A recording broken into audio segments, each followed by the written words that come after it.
اور اپنے مقام کو جا پہنچیں گے. لیکن اس کے لیے اردو والوں کے لیے اور بالخصوص لٹریچر کے جو لوگ ہیں، جو لٹریری ٹیسٹ رکھتے ہیں، جو لٹریری ذائقہ رکھتے ہیں، ادبی ذائقہ رکھتے ہیں، ادبی مزاج رکھتے ہیں، ان کے لیے میرا ایک سجھاؤ یہ ہے کہ یہ مانا کہ تخلیقار پیدا ہوتا ہے، ماحول اور معاشرہ، سماج، سوسائٹی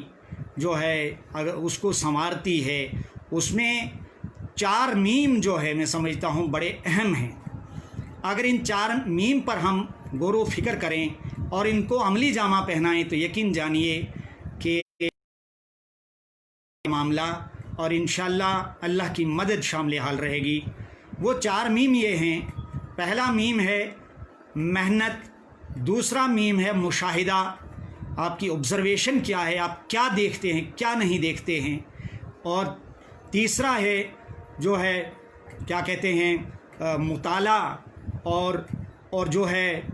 اور آخری جو ہے میم وہ مشق ہے کہ آپ کتنی مشق کرتے ہیں، کتنی آپ کی رہسل کتنی ہے، آپ کتنا ریاض کرتے ہیں کسی فن کو حاصل کرتے ہوئے. لیکن یہ تبھی ممکن ہے کہ اگر آپ کے اندر، ہمارے اندر ذوق و شوق ہوگا، وہ لگن ہوگی، وہ تڑپ اور آرزو ہوگی، تو پھر ہم اردو کے رسائل خریدیں گے، اردو کی کتابیں بھی خریدیں گے، اردو کی اپنی ایک لائبریری بنائیں گے، اور اردو کو ہم نہ صرف کتابوں میں رکھیں بلکہ میرا یہ ماننا ہے، اور میں نے بلکہ کئی مضامین پر اس بات کا ذکر کیا ہے کہ ایک بہترین ادیب میں ایک بہترین انسان کا ہونا بہت ضروری ہے. اگر ایک ادیب بہت اچھا ہے لیکن عملی طور پر اگر وہ عملی زندگی جو ہے اس کی ادبی خوبصورتی، ادبی جمالیات کے ہم آہنگ نہیں ہے، تو پھر محرومی ہے، پھر مایوسی ہے. میں اس بات پر زور دیتا آ رہا ہوں کہ آدمی کو اپنی قلمی زندگی میں بھی خوبصورت ہونا چاہیے اور عملی زندگی میں بھی بڑا خوبصورت ہونا چاہیے. سماج کو آج کے ادیب سے، آج کے شاعر سے بڑی توقعات اس کو وابستہ ہیں، کیونکہ جو تبدیلی، جو انقلاب، جو ایک روشنی کا سفر ایک ادیب کروا سکتا ہے، وہ کسی اور سماج کے کسی دوسرے طبقے کے آدمی سے اس کی توقع نہیں کی جا سکتی. اور اگر ہم تاریخ دیکھیں اور اگر ہم پورا اس کا تاریخ کا مطالعہ کریں تو بہت بڑا ریولوشن، بہت بڑا انقلاب جو ہے ویسٹرن کے اندر یا یہاں اپنے ہمارے بر صغیر کے اندر دیکھیے، جو انقلاب اور جو روشنی ادبا اور شعراء نے دی ہے، وہ کسی اور، وہ جو چونکہ ان کا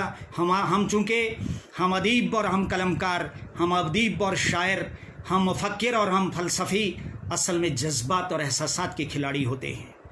ہم جذبات اور احساسات اور مشاہدات اور تجربات اور احساسات کی دنیا میں رہتے ہیں. ہم بڑے حساس ہوتے ہیں، اور یہ احساسات و جذبات کا کھیل جتنا کوئی اچھا کھیلنا جانتا ہے اتنا وہ مقبول ہو جاتا ہے زمانے کی نظروں میں، وقت کے لوگوں کے نظروں میں، اور اتنا اس کی اہمیت بڑھتی ہے. اور جتنا یہ کھیل کھیلنا کوئی اچھا جانتا ہے، اس میں ماہر ہو جاتا ہے، جذبات اور احساسات، تجربات و مشاہدات کے کھیل کھیلنے میں، وہ اتنا ہی مقبول بلکہ زندہ جاوید ہو جاتا ہے. یہ خوبصورت اور کمال کا کھیل کھیلا ہمارے اردو ادب کے اندر علامہ اقبال نے اور غالب نے اور میر تقی میر نے، فراق گورکھپوری نے، فیض احمد فیض نے، ساحر لدھیانوی نے، علی سردار جعفری نے، اور جناب ایک بہت بڑی لائن ہے، ایک بہت بڑا جو ہے کارواں ہے، کتنے کے نام آپ لیں گے. اور یہ کھیل کھیلا ہمارے پریم چند نے ادب کے اندر، کہانی کے اندر، یہ کھیل کھیلا راجندر سنگھ بیدی نے، یہ کمال کا کھیل کھیلا راجندر سنگھ بیدی اور کرشن چندر اور منٹو اور عصمت چغتائی اور قرۃ العین حیدر جیلانی بانو اور کئی بانو قدسیہ نے. اور یہ کھیل کھیلا جو ہے ہمارے عصر حاضر کے جو ہے بزرگ ادیب عبد الصمد نے، اور اسی طریقے سے کئی جو ہے ایسے باکمال ادبا اور شعراء اللہ کے فضل سے اردو ادب کو ملے گے ہیں کہ جنہوں نے جو ہے اپنا نام و مقام جو ہے ہمیشہ کے لیے زندہ جاوید کر دیا ہے. لیکن یہ تبھی ہوا ہے، ان کے ساتھ اللہ کی مدد و نصرت تبھی شامل حال رہی ہے جب ان کی نیت اچھی تھی، ان کی سوچ اچھی تھی، ان کا گول صحیح تھا، اور اس کے لیے انہوں نے اپنی عزیز ترین شے کو ایک طرف رکھ کر یہ جو ہے یعنی ہر چیز قربان کی کہ ہم ایک ایسا ادب دیں سماج کو، ایسا لٹریچر دیں کہ جو مردہ ضمیر لوگوں کو بیدار کرے، انہیں ان کے اندر احساس کی وہ رمق پیدا کرے، اور وہ ایسی للک پیدا کرے ان کے اندر کہ وہ جو ہے وہ بیدار ہوں اور سماج کو ایک نئی دشا، ایک نئی ڈگر پر لے جائیں۔ اور اس طریقے سے ادیب کا جو کام ہے وہ بہت حد تک جو ہے فنی جمالیات کو ملحوظ نظر رکھتے ہوئے جو ہے اس کی ایک بہت بڑی ذمہ داری یہ ہے کہ وہ اخلاقی اور روحانی قدروں کو لے کر جیے۔ اور الحمدللہ اس ناچیز کو جو ہے اس کی کہانیوں میں آپ مجھ جیسے ناچیز کی کہانیوں میں آپ انسانی قدروں کی عظمت پائیں گے، میری کہانیوں میں آپ جو ہے سیکولرزم پائیں گے، میری کہانیوں میں آپ وہ روحانی قدریں پائیں گے، اور میری کہانیوں میں بفضل اللہ زندگی کی وہ آفاقیت پائیں گے، وہ ہماگیریت اور وہ صداقتیں پائیں گے، وہ زمینی حقائق پائیں گے کہ جو ہمیشہ رہنے والی صداقتیں ہیں، اور جن کو میں کہانی بنا کر پیش کرنے کی کوشش کرتا ہوں۔ اور میری یہ کوشش رہتی ہے کہ بہت اچھا ادب پیش کیا جائے، اچھی چیزیں پڑھی جائیں، اور اچھی چیزیں پڑھنے کے بعد ان کو ہضم کیا جائے، اور پھر غور و تدبر کیا جائے، مشاہدہ کیا جائے، مطالعہ کیا جائے، اور اس کے بعد جو ہے جب دل پہ کوئی چوٹ پڑے گی تو کوئی احساس وہی کہانی بنے گا، وہی فکر اور وہی نظریہ کسی مضمون میں ڈھل جائے گا، کسی اخلاقی یا کسی اصلاحی مضمون میں جو ہے وہ ڈھل جائے گا۔ اور اس طریقے سے ایک خوبصورت لٹریچر جب ہم دے پائیں گے تو اس سے دوہرا فائدہ یہ ہوگا کہ ہماری اپنی زندگیوں میں بھی چین رہے گا، اور معاشرہ جس ڈگر پہ جا رہا ہے وہ سب بے عیاں ہے۔ آج کیا ضرورت ہے اس چیز کی کہ ہم ایک دوسرے کے قریب زیادہ آنے کی کوشش کریں سوشل میڈیا کے ذریعے سے، اس لیے کہ کرونا وائرس جیسی عالمی وبا جو ہے پوری دنیا کے اندر پھیل چکی ہے اور پوری دنیا کے لوگوں کو پریشان کیے ہوئے ہے۔ آج ضرورت ہے، آج میں آپ کی خدمت میں عرض کرتا چلوں کہ آج بہت سارے لوگ ڈپریشن کا شکار ہو رہے ہیں،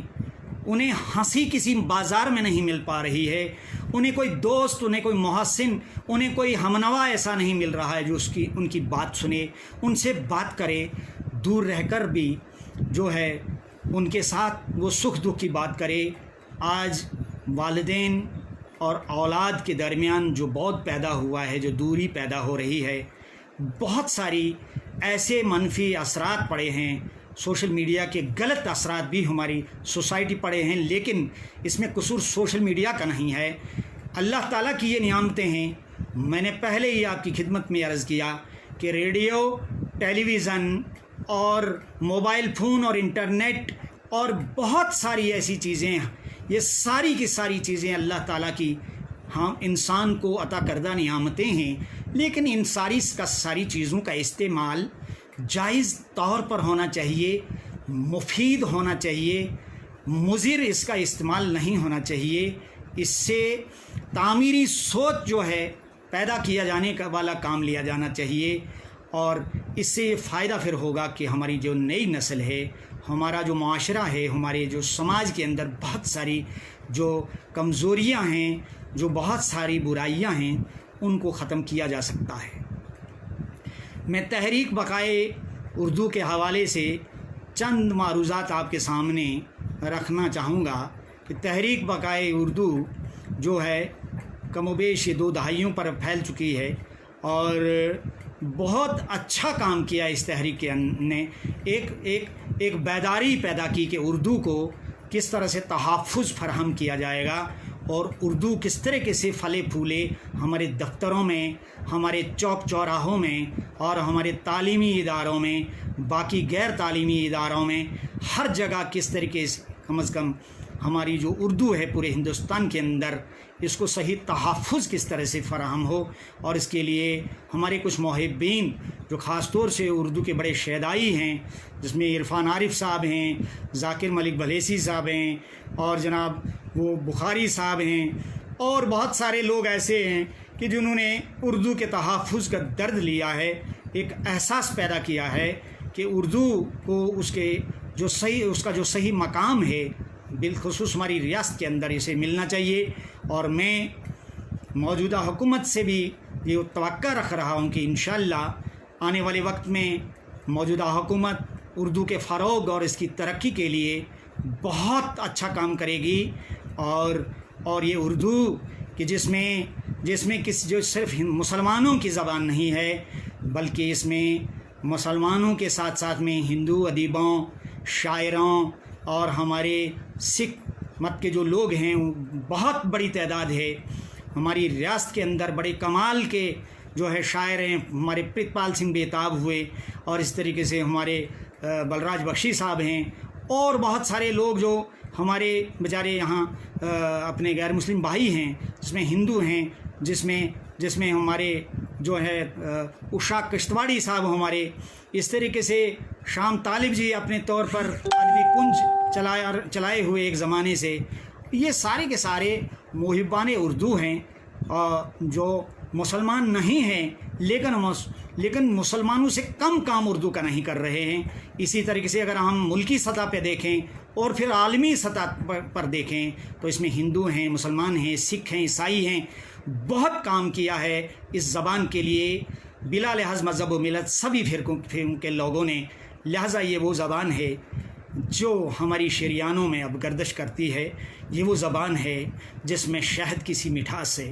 یہ وہ زبان ہے کہ جس کو اگر ہم مختلف پھولوں کا مرکب کہیں کہ شہد تیار ہوتا ہے مختلف پھولوں کے اس رس سے، شہد کی مکھیاں کس طرح سے تیار کریں، واللہ اس میں ہندوؤں کا، مسلمانوں کا، سکھوں کا، عیسائیوں کا، سب بدھ اور جین مت کے لوگوں کا بہت بڑا کنٹریبیوشن ہے۔ ہم کسی بھی صورت میں، کسی بھی دور میں ڈاکٹر گیان چند جین کو نہیں بھول سکتے، ہم کسی بھی دور کے اندر جو ہے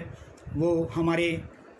بی ایس جین جوہر صاحب کو نہیں بھول سکتے، ہمارے میرٹھ کے۔ اس طریقے سے قافلہ ہے، ایک بہت بڑی تعداد ہے کہ جنہوں نے اردو زبان و ادب کو فروغ دینے میں کوئی بھی دقیقہ فروغ گزاشت نہیں کیا ہے۔ دوستوں اور ساتھیوں، کہنا مجھے یہی ہے کہ اردو کے ساتھ ہمارا جذباتی لگاؤ ہونا چاہیے، اردو کو ہم جو ہے اپنا اوڑھنا بچھونا بنائیں، اردو کو ہم اپنے گھروں میں، اپنے بچوں میں، اور اپنے محلے کے اندر، اپنے گاؤں کے اندر، بلکہ اس کو ہم جہاں جائیں ہماری ہر حرکت، ہماری تمام حرکات و سکنات سے یہ لگنا چاہیے کہ یہ کوئی اردو والا ہے، یہ اردو کی خوشبو والا ہے، اور ہم سے اردو کی خوشبو لوگوں کو ملنی چاہیے، اور ہماری معمولی سی لغزش ہماری اس میٹھی اور پیاری زبان کے لیے دھبا بھی بن سکتا ہے۔ اس بات کی اشد ضرورت ہے کہ ہم اردو کی طرح سیکھیں، اردو کو جو ہے اس کا معیار جو ہے قائم رکھنے کے لیے ہر ممکن کوشش کریں،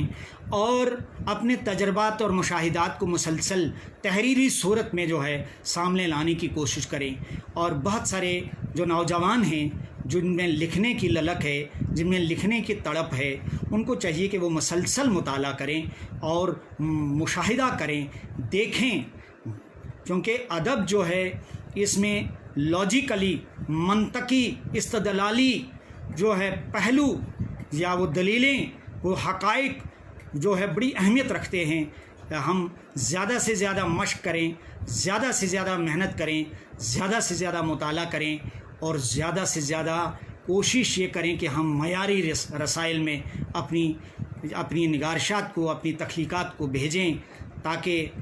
ایک غیر معیاری رسالے میں اور معیاری رسالے میں فرق بنیادی طور پر یہ ہوتا ہے کہ معیاری رسالے کی جو زبان ہوتی ہے وہ بڑی اعلیٰ زبان ہوتی ہے، اس کے موضوعات بڑے منفرد ہوتے ہیں، اور اس کا اسلوب بڑا جو ہے جدا گانہ ہوتا ہے، اور وہاں باضابطہ نو آموز اور نو مشق کی اس کی اصلاح ہوتی ہے، اس کی زبان کو درست کیا جاتا ہے، اس کی املا کو درست کیا جاتا ہے۔ اس لیے کوشش کی جانی چاہیے کہ ہم جو ہے لوگوں تک، عوام تک اور بالخصوص عوام الناس تک ایک ایسا ادب پہنچائیں، ایک ایسی شاعری پہنچائیں جو ہمارے وقت کی ضرورت ہے۔ اس وقت ضرورت ہے اس چیز کی، جو قدریں مٹ رہی ہیں، جن قدروں کا، انسانی قدروں کی جو شکست و ریخت کا عمل شروع ہوا ہے، ایک بہت بڑا المیہ ہے کہ اب بزرگوں کے لیے ان کے لیے نوجوانوں کے دلوں میں ان کی وہ عظمت نہیں رہی۔ اور یقین جانیے کہ زندگی جو ہے ایک غیر یقینی سفر بھی ہے، اور زندگی کا یہ سفر رواں دواں ہے۔ کیا معلوم کب زندگی کی کہاں شام ہو جائے، کچھ کہہ نہیں سکتے، لیکن یہ وہ باتیں ہیں کہ جن پر ہمیں غور و تدبر کرنے کی اشد ضرورت ہے۔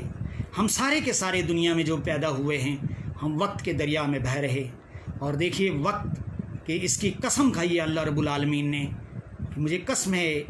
زمانے کی، وقت کی۔ کیوں اللہ نے زمانے کی، وقت کی قسم ہی کیوں کھائی؟ سوال پیدا ہوتا ہے اس لیے کہ بھائی وقت ہی ہے جو ایک آدمی کو بچپن سے نکالتا ہے، لڑک پن میں لے آتا ہے۔ یہ وقت ہی ہے جو انسان کو لڑک پن سے نکالتا ہے، جوانی میں لے آتا ہے۔ یہ وقت ہی ہے جو انسان کو جوانی سے لے کر بڑھاپے کی اور لے جاتا ہے، اور پھر آخر میں یہ دنیا سے وہ رخصت ہو جاتا ہے۔ اور پھر مجھے یہاں ایک شاعر کا ایک قطعہ یاد آ رہا ہے کہ کیا کیا دنیا سے صاحب مال گئے، دولت نہ گئی ساتھ نہ اطفال گئے،